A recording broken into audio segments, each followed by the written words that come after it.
The Princess and the Human, Book 2, Chapter 21. Coat of Arms. Do you maybe have a smaller one, Sil? Silkbarney sighed as the Human handed her back a datapad. At the last 3 times you asked that, but it's not like I freely have access to anything on the planet. Well, but expropriation isn't exactly a route I want to take. Of course, don't do that, please. It's just, you know. The Princess leaned back in her chair and nodded. This was far from the first time they had a conversation like this. So by now, Nadine's view of things wasn't as foreign to her as it used to be. The plan for a more thorough investigation of Arios, for potential clues to the other humans, was now more or less complete, except for the parts that depended on her uncle's report. It shouldn't take much longer for the fleet to come home and report their findings, and as soon as they did, they could finalize their plans to send the expedition on their way. In the best-case scenario, the soldiers had already found some clues regarding the involvement of Nadine's colony, which they could build upon. Worst case, they would know where there was nothing to find. This meant they had a few days of inevitable downtime, which allowed Silkbarney to get some other things done that were due. She decided to pick the more pleasant option, Nadine's award ceremony, first, even though the small alien may disagree with her evaluation. Yes, I can somewhat see your position, Silkbarney admitted, but this is already on the lower end. Remember, from the perspective of the noble clans, you are a foreign dignitary, whom we are greatly indebted to for her deeds. If I give an award that makes me look cheap, my family's reputation will suffer even more than it already does, thanks to my parents' antics. This estate isn't big by ducal standards. No, I can't not hold you to a lower standard than that, and the accompanying patch of land is only 8,000 fleak. Yes, I know. I also know that we've been through this, but I still can't help but feel that it's a waste, and that the current situation is so frustrating doesn't help. I, once again, can't do anything except wait. Once the expedition can finally go on its way, we need to wait again. On top of that, all of your messengers who returned from the other planets so far came back with nothing except one of a very vague they want to meet. And for that to lead anywhere, we have to, again, wait. The hyperlanes make everything so slow. Nadine took a deep breath before she continued. I get that we might as well be doing something while we wait. Sorry that I'm being such a chore right now. Ranting won't change anything, and some distraction is probably better for my mental state anyway. She looked back at the image of the manor. This is a good one. I swear, I'll find a way to use it properly and not waste it. Also, can I just take a moment to say that your area unit is an absolute mess to calculate? Why aren't you just squaring your length unit lines? Square? This isn't a square, though, Silkbarney pointed out, earning a sigh from Nadine. Was she misunderstanding something? She knew how to calculate, obviously, but deeper mathematics hadn't been part of their education. Forget it. Out of curiosity, did you get that unit from somewhere else? Fliak doesn't sound like a Veneeri word. I never really thought about it. We've used that unit for as long as I can remember, but now that you say it, it could be. Well, you're probably using the same unit alliance-wide, right? Wouldn't be too strange, then, and it makes sense to sync units considering you're sending spaceships to each other. In the past, we screwed up in the International Space Mission pretty badly, once because people used different ones. Still doesn't explain how this train wreck of a unit is what prevailed. The Princess shrugged.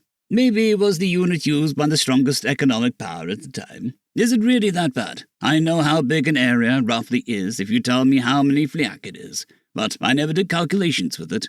Be glad, Nadine insisted, making Silkbarney chuckle. You know, you're getting better with your language if you can notice something like that already. Who knows how long you'll need the translator? I'm not that good. Rehearse speeches, maybe. Damn. I just remembered, do I have to hold a speech for the support? Not necessarily. But some might see it as rude if you don't. Why is that an issue, anyway? You proved to be a decent speaker at the trial. Maybe, but I'm still bad with crowds. Fine, I'll try. That aside, how exactly do ceremonies like this go? Any traditions I need to keep in mind? Silkbarney sat back down behind her desk and opened the drawing function on her datapad. There are, she explained, while her finger glided over the screen. But for most of them, it's not mandatory for foreigners to adhere. Appreciated, yes, but even the dukes aren't self-absorbed enough to not realize how disrespectful that can end up being. The more formalities you adopt, the more they will like you, but they won't hold it against you if you don't. Okay? Why do I feel like you just said the same thing 3 times in a row? Barney suppressed a laughter and Nadine's deadpan response. I just wanted to make sure that you understand no one will be mad if you wish to keep your clothes on. The small lady blinked a couple times, seemingly needing a few tigs to process what she'd just heard. So, please tell me that was just bad wording. I'm, not sure how what I said sounded to you, so I'll just explain. I believe I told you that fashion as a whole is a concept we imported from other cultures. Yeah. When it comes to ceremonial circumstances, we keep things more traditional, hence no clothes. Finally done with her drawing, she put the datapad on the table so Nadine could see the screen. It showed an assortment of lines arranged in a shape that roughly resembled a torso. Has anyone told you about these yet? No, Nadine answered slowly as she looked at the image. Wait, that looks a bit like a Philippine and Raccoon used when they signed the NDAs, right? I wanted to ask about that anyway. Yes, unlike you, we don't sign with our names. This is a line crest. Every clan has one, each of them unique. During ceremonies, we paint them on our bodies. Obstructing them would be seen as disrespecting our heritage. Human nodded and looked almost relieved. That makes more sense than how it originally sounded. Still, pass. I'll speak if I have to, but I will not speak naked. Yes, I expected as much. As I said, that's fine. Besides, I doubt humans have line crests anyway. Well, we actually do. Well, they're different, but some old families still have their crests. Hang on. I'll show you mine. Wait. Your nobility holds no meaning, but your crest does, the princess asked, confused. No, it's just as irrelevant. But you know it well enough to draw it. It might be a vestige, but it's a cool vestige. Ours is one of the simpler side, and so it's easy to remember. We had it framed on a house, so I saw it daily. Does this have a colour function? No, of course it doesn't. Okay, let's see. She kept drawing for a bit longer until finally she revealed her work. Imagine the filled spaces with black and the empty spaces to be yellow. It was indeed very different from the line crest, judging by the shape. It clearly wasn't meant to be painted on the body. The centerpiece was half rectangle, half circle, with a circle and a beam in it. On top sat a small cylinder with an oval on top, and a bizarre, almost shapeless array rung around the entire thing. Yes, sir, it would be difficult to use that like a line crest. I can have it made into an emblem for you to wear, though. So how does that sound? That actually sounds nice. Then I'll see to it.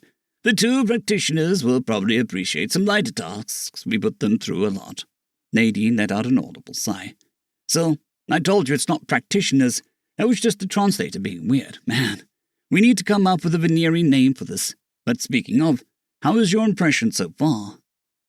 Silvani leaned back in her chair, adjusting her position so it would be more comfortable for her two broken arms. The daughter of Clan Silpine received a decent education. It didn't take long before I could give her some tasks, and she performed well. To be completely honest, she was a big help and more or less convinced me to do this again in the future. The son of Clan Rylar, well, you spent more time with him than I did. I only gave him work a handful of times. The results were decent, though. He is more quiet and reserved compared to his adopted sister, but he knows how to use his head.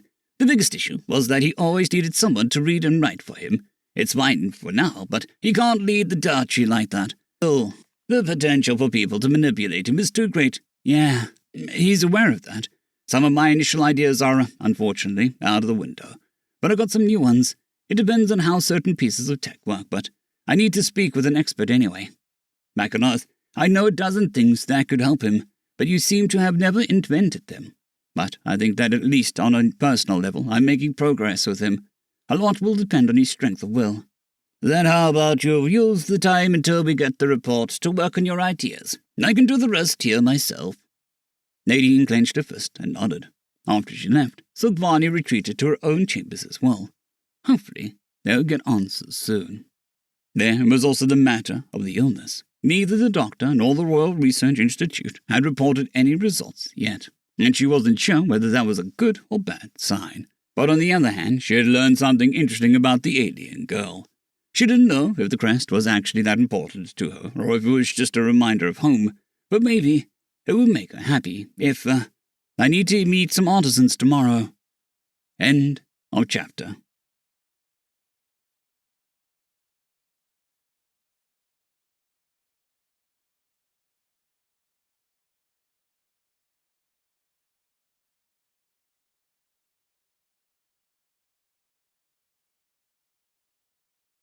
I'd greatly like to thank our Tier 5 channel members, Casper Arnholtz, John Creighton, Manathayria, 050, Dragzoon W.R.E, and Elijah Silvercross. Thank you very much.